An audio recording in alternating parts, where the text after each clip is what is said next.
Salam hormat, salam selamat dan menyelamatkan.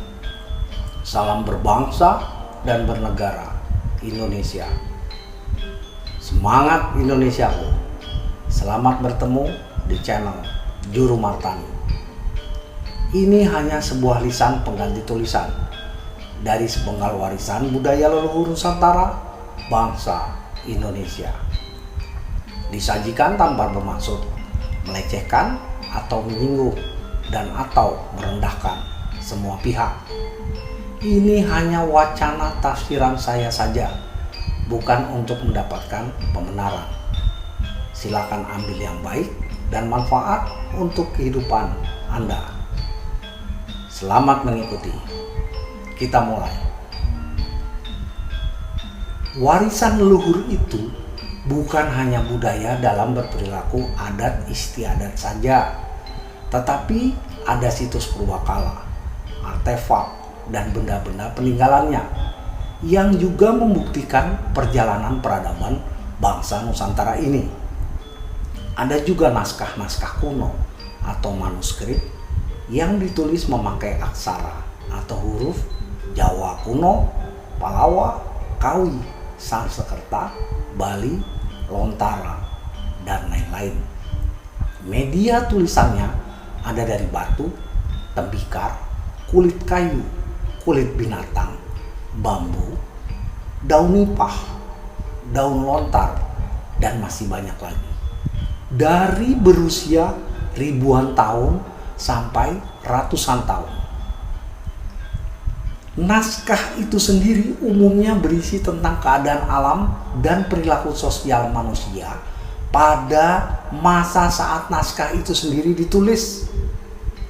Tetapi ada yang lebih dahsyat lagi, yaitu banyak sekali yang berisi tentang wejangan atau nasihat atau ajaran tentang kehidupan manusia menjadi manusia sejati dan sejatinya manusia, atau memanusiakan orang lain dengan memanusiakan diri pribadi.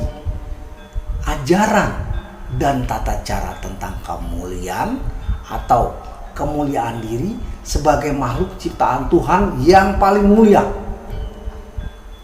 Ajaran mengolah rasa agar manunggal atau bersatunya perasaan zat ciptaan dengan zat sang penciptanya hingga tahu apa kehendaknya, bahkan sampai tahu rahasia hidup dan mati. Pedomannya, siapa yang tahu jalannya datang pasti tahu jalannya pulang, atau siapa yang tahu jalannya hidup pasti tahu jalannya pulang. Contohnya, seperti kita datang ke rumah tetangga, maka kita tahu jalannya pulang ke rumah. Mati itu adalah bagian dari sebuah proses kehidupan yang berlanjut ke perjalanan pulang kembali ke asal. Berpisahnya jasad atau badan dengan roh, maka jasad tidak lagi punya rasa atau nafsu, lalu dikubur atau dibakar, tidak akan merasakan apa-apa lagi. Demikian juga roh yang pergi tidak lagi punya rasa atau nafsu.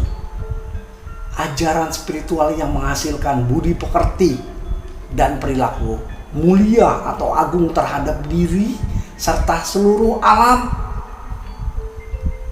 Perlu diketahui bahwa dalam ilmu sosiologi dan ilmu filsafat dikatakan bahwa alam atau kosmos itu menjadi dua, yaitu alam makrokosmos dan alam mikrokosmos.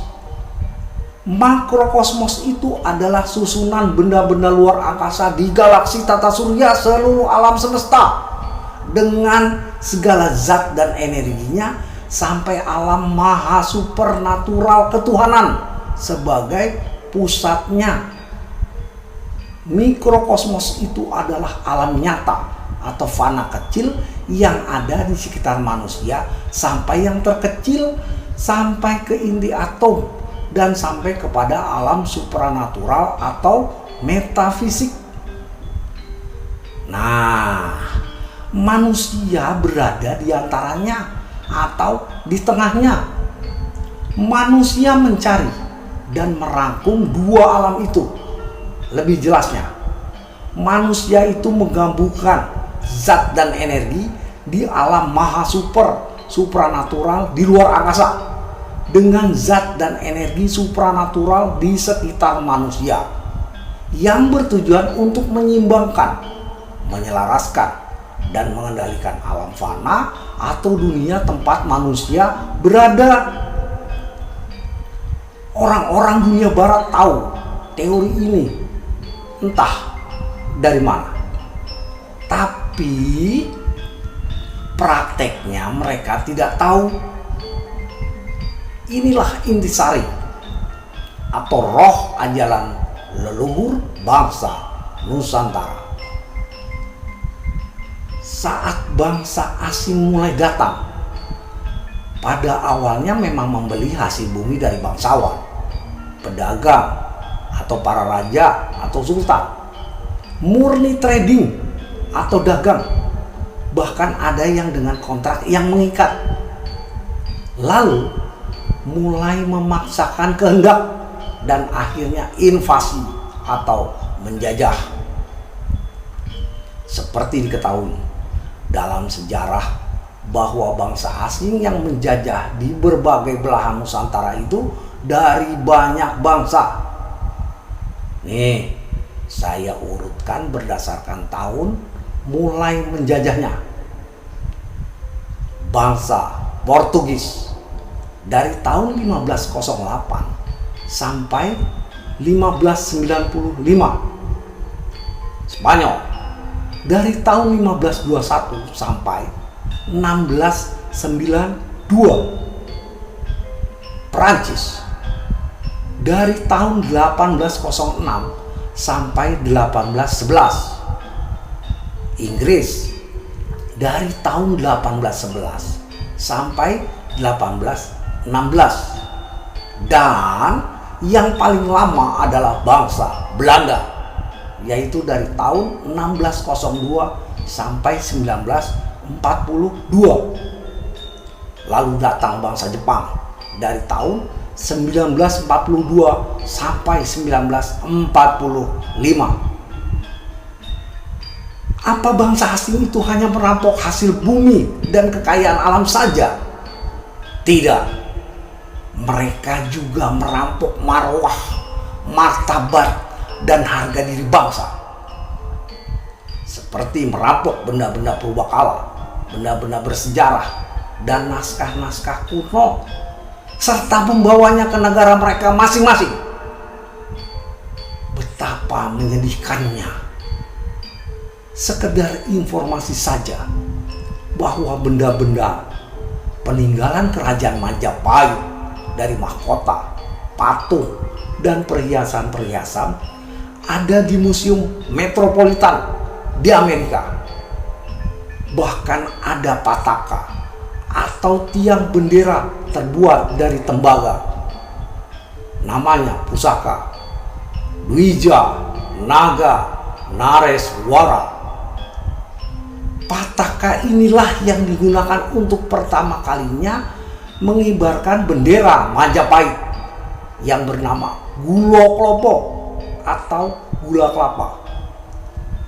Tahukah Anda bahwa bendera gula kelapa inilah yang menjadi cikal bakal bendera Sang Saka Merah Putih? Ada lagi pataka namanya pusaka Sang Hyang Baruno, yaitu pataka yang dipasang pada kapal pimpinan suatu armada perang kerajaan Majapahit. Bendera yang dipasang namanya Getih Getah Samudra dengan 5 garis merah dan 4 garis putih. Bendera tersebut sampai sekarang masih dipakai oleh kapal perang TNI Angkatan Laut di perairan internasional. Belum lagi benda-benda dan pusaka yang ada di negara Perancis, Inggris, Belanda. Bicara naskah kuno yang di Belanda saja sudah bikin merinding. There is a large collection of Indonesian documents. It's like 12 kilometers of books. Ada dalam jumlah besar koleksi dokumen Indonesia. Ada sepanjang 12 km panjangnya buku-buku dan dokumen-dokumen itu kalau dijajarkan, kata Profesor Karel Stolker, Rektor Universitas Leiden, pada saat kunjungannya ke Sri Sultan Hamengkubuwono ke-10 di Keraton Jogja. Bahkan akan ada sumbangan lebih besar lagi dari Amsterdam, ujarnya lagi. Waduh, mau tambah panjang berapa kilometer lagi? Sungguh sangat memilukan. Menurut pernyataan Karel Stolker bahwa kami masih pelajari dan sekarang dalam proses digitalisasi agar bisa dibaca para peneliti seluruh dunia, termasuk para peneliti dari Indonesia. Bayangkanlah, kita belajar sejarah bangsa sendiri ke negara lain. Nah, bayangkanlah lagi, kalau kita ke Belanda hanya untuk menanyakan cara memasak gudeg, karena resep, bahan-bahan, dan cara mengolahnya mereka simpan. Tidak ada lagi yang tahu. Tidak ada lagi kita yang hafal. Tidak ada lagi warung gudeg merek Bu Citro atau Yujum. Adanya gudeg Madam Beatrix. Mereka masih tahan benda-benda dan naskah-naskah itu tanpa niat mau mengembalikan. Dan sayangnya, kita tidak ada upaya serius untuk minta dikembalikan. Kemarin ada keris pusaka Kanjeng Pangeran Sentot Prawirodirjo atau Eyang Dipo atau Pangeran Dipo Negoro yang dikembalikan oleh pemerintah Belanda ke pemerintah Republik Indonesia. Syukurlah ada benda sejarah yang merupakan simbol jati diri bangsa Nusantara dikembalikan. Semoga ada yang ikut menyusul pulang kampung. Lalu bagaimana dengan naskah-naskah kuno? Apa mereka belum selesai pelajari setelah sekian lama? Ratusan tahun loh. Apa belum dapat apa yang mereka cari? Jawabannya, ya. Mereka belum dapat roh atau jiwa atau intisari dari ajaran tentang sejatinya manusia untuk menjadi manusia sejati, tentang zat sejati, tentang Sang Hyang Tunggal, tentang Tuhan dan ketuhanan. Mereka tidak tahu tentang spiritual, metafisik, kerohanian, tauhid, dan kebatinan.